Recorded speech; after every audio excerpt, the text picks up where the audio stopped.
বদলে গেছে শহর সমাজ, বদলে গেছে দেশ, স্বাধীনতার সেই উজ্জীবনা ছড়িয়ে পড়েছে বেশ। বুক পেতে দিয়েছে আমার ভাই, দিয়েছে আবু সাইদ, রাজপথে পানি বিলাচ্ছিল আমার মুগ্ধ ভাই, খেলা করছিল ছাদের উপর আমার ছোট্ট বোন, তারা কি কবু ফিরবে না আর আমার এই স্বাধীন দেশে? দেশটা কারু বাপের না, প্রমাণ হয়েছে আবার, স্বাধীনভাবে চলবো আমরা, স্বাধীন বাংলাদেশ। লিখতে আমার 3টি বছর সময় লেগেছে। যখন আমি ক্লাস 9-এ পড়ি তখন থেকে আমার হাতে লেখা শুরু হয়েছিল। এখানে আমি শুধু যে গণ অভ্যুত্থানকে কেন্দ্র করে লিখেছি তাও কিন্তু নয়, এখানে আমি উল্লেখ করেছি মুক্তিযোদ্ধার যে আমাদের যে 1971 সালে যে মুক্তিযুদ্ধ হলো, মুক্তিযুদ্ধের মাধ্যমে বাংলাদেশ স্বাধীন হলো, সেই প্রেক্ষাপটকেও সংক্ষিপ্তভাবে তুলে আমার প্রথম 4টি দেশাত্মবোধক কবিতা টাইপের গানে আমি উল্লেখ করি। যেমন করে বাংলাদেশ আমার স্বাধীনতা, বাংলাদেশ তুমি আমার দেশ আমার চেতনা, লাল সবুজের চিত্রমাখা বাংলাদেশ আমার স্বাধীনতা। এখানে 4টি দেশাত্মবোধক গানে আমি মুক্তিযুদ্ধের প্রেক্ষাপট তুলে ধরি এবং কি 24শে গণ অভ্যুত্থানকে কেন্দ্র করে লিখি 24শে স্বাধীনতা, যেটা সম্পূর্ণটাই গণ অভ্যুত্থানকে কেন্দ্র করে, এমনকি বাংলাদেশের প্রকৃতিকে কেন্দ্র করে লিখেছি। প্রকৃতির এক বিরাট সমাহার আমার এই বাংলাদেশে। মূলত আমার বইটির নাম হচ্ছে প্রিয় ভূমি। এই বইটি পেয়ে যাবেন আপনারা সকলেই বৈষম্যবিরোধী ছাত্র আন্দোলনের স্টল 1052 থেকে 54 নম্বর স্টল, যেটা হচ্ছে বাংলা একাডেমি প্রাঙ্গণে, ওখানে। এবার একটু আমি বলি সংক্ষেপে।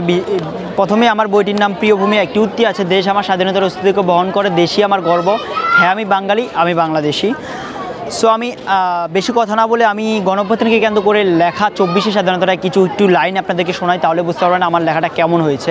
24শে স্বাধীনতা। বদলে গেছে শহর সমাজ, বদলে গেছে দেশ, স্বাধীনতার সেই উজ্জীবনা ছড়িয়ে পড়েছে বেশ। দেশটা কারু বাপের না, প্রমাণ হয়েছে আবার, স্বাধীনভাবে চলবো আমরা, স্বাধীন বাংলাদেশ।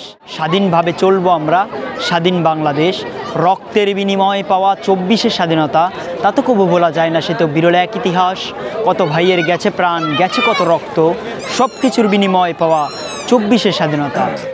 বুক পেতে দিয়েছে আমার ভাই, দিয়েছে আবু সাইদ, রাজপথে পানি বিলাচ্ছিল আমার মুগ্ধ ভাই, খেলা করছিল ছাদের উপর আমার ছোট্ট বোন, তারা কি কবু ফিরবে না আর আমার এই স্বাধীন দেশে? তাদের জন্য পেলাম আমরা এই যে স্বাধীনতা, স্বৈরাচারের পতন হলো আরও কত কি। তোমরাই তো এই জাতির 24শের উপকার, তোমরাই বীর শ্রেষ্ঠ আর তোমরাই বীর উত্তম, ভুলবো না আমরা কবু তোমাদের, তোমরা এই জাতির 24শের উপকার।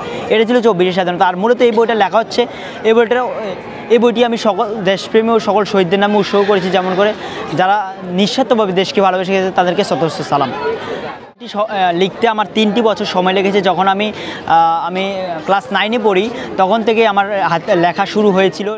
ক্লাস 9-এর প্রথমে আমি লিখেছিলাম দেশকে এগিয়ে নিয়ে যাই, চলো চলো বাংলাদেশ। সেখান থেকেই আস্তে আস্তে করে 3টি বছর সময় নিয়ে আমি এখন বর্তমানে ইন্টার ফার্স্ট ইয়ারে পড়ছি। এভাবে করে আমি 10টি গান কমপ্লিট করি আর কি। পরবর্তী সময় 4টা গান ক্যাট করেছি, যেমন করে বৈষম্যবিরোধী ছাত্র আন্দোলনকে কেন্দ্র করে, 24শে গণ অভ্যুত্থানকে কেন্দ্র করে 24শে স্বাধীনতা, এবং কি তারপরেই যে আগস্টে ভয়াবহ বন্যাটা হলো কুমিল্লা, ফেনী, ওইদিকে যে ভয়াবহ বন্যাটা হলো, ওই বন্যাটার বিরোধিতা করার জন্য ভারত বিদ্বেষীভাবে লিখেছি। যে এই গানটা লিখি, এই তো আমার মাটি, এই তো আমার মাটি, এই তো আমার দেশ, ভালোবাসি আমি আমার বাংলাদেশ, বাংলায় আমার জন্ম, বাংলায় আমার ভাষা, আমি বাঙালি, বাংলাদেশই আমার ঠিকানা, লাখো শহীদের রক্তের বিনিময় কেনা আমার প্রাণের প্রিয়, আমার মাতৃভূমি, আমার প্রাণের প্রিয়, আমার মাতৃভূমি, তা তো কবু ভোলা যায় না, তা তো কবু মোরা হায় যাব না ভুলে। এভাবে করে শেষে লিখেছি সব কিছুর ঊর্ধ্বে মোরা বাঙালি থাকবো, মোরা একসাথে থাকবে না কোনো শোষণ, নিপীড়ন ও নির্যাতন, এভাবে তোলা আর কি।